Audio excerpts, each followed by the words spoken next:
જમીન સંપાદન પ્રક્રિયા અંતર્ગત ખેડૂતોએ રિલીઝ સ્વરૂપે આવેદનપત્ર આપ્યું।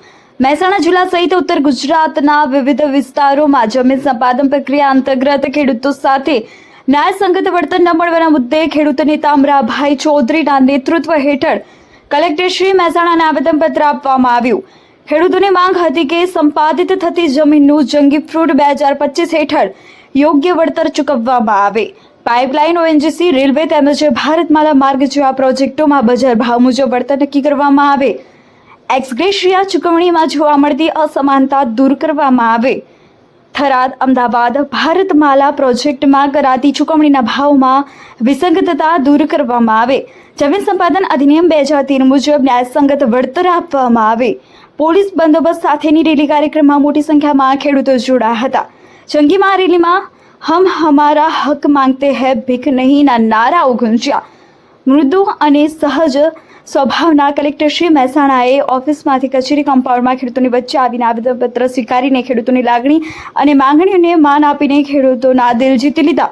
ઘણા સમયથી પોતાની માંગોને લઈને ખેડૂતો દ્વારા રજૂઆતોને આવેદનપત્ર આપવામાં આવતા હોવા છતાં કોઈ ઠોસ ઉકેલ નહીં લાવી શકવાથી આંદોલનના માર્ગે જવા ખેડૂતો મજબૂર બન્યા।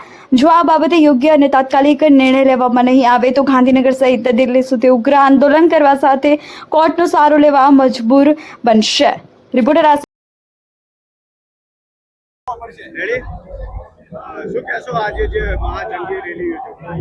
અત્યારે અમારા ગુજરાતના ખેડૂતોની બળતરાની રેલી છે। મહારેલી તો છે જ, પણ સરકારશ્રીએ જે સંપાદન જમીન કરી છે એની અંદર પૂરતો વળતર આપેલું નથી। એના અનુસંધાને અત્યારે મહેસાણાની અંદર મોટી સંખ્યાની અંદર ઉત્તર ગુજરાતના ખેડૂતો મળેલા છે। આપણા કલેક્ટર સાહેબશ્રીને આવેદનપત્ર આપીએ છીએ।